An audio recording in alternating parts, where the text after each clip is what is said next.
ডাম্পাৰৰ সপ্তাহ বাইহাটাৰ কলাজল গুৰমপথত দ্ৰুতবেগী ডাম্পাৰৰ সপ্তাহ অতিব্যস্ত পথটিত এতিয়া সাধাৰণ ৰাইজৰ যাতায়াতৰ বাবে অসম্ভৱ হৈ পৰিছে।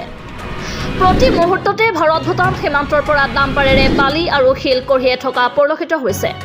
বেছিভাগ অনাভিজ্ঞ তথা চালকৰ অনুজ্ঞাপত্ৰ নথকা একাংশ চালকে দিনে নিশাই চলাই আছে এই ডাম্পাৰসমূহ। প্ৰায় অভাৰলোড থকা এনেবোৰ ডাম্পাৰৰ বাবে এতিয়া মানুহে দিনতে উক্ত পথটিৰে চলাচল কৰাৰ বাবে ভীতিগ্ৰস্ত হৈ পৰিছে। বিশেষকৈ কলাচল চকৰ পৰা কমাৰ গাঁৱলৈকে এই পথটিৰ দুয়োকাষে কেইবাখনো চৰকাৰী তথা ব্যক্তিগত খণ্ডৰ বিদ্যালয় থকাৰ হেতুকে প্ৰতিদিনে শ শ ছাত্ৰ ছাত্ৰীয়ে নিজৰ নিজৰ বিদ্যালয়সমূহলৈ প্ৰতিদিনে চাইকেল চলাই তথা খোজকাঢ়ি অহা যোৱা কৰে।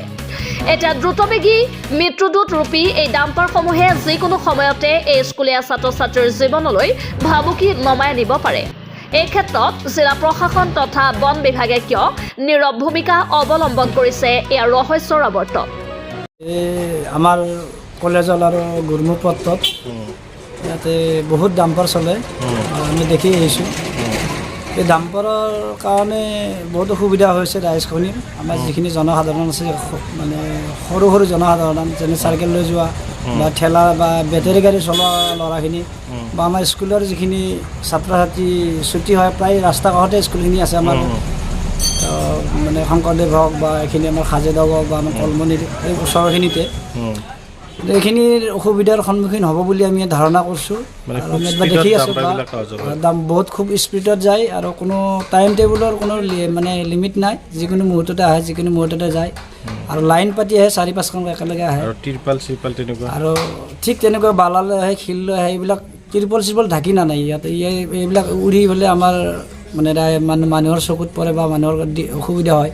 বিশেষকৈ গধূলি টাইমখিনিত বেছি অসুবিধা। মই বেটেৰী গাড়ী চলাওঁ, মই গাড়ী লৈ যাওঁতে আমি ৰাস্তাৰ ছাইডত গাড়ী নুমাই দিওঁ, 3খন 4খন 5খনলৈকে লাইন পাতি আহে।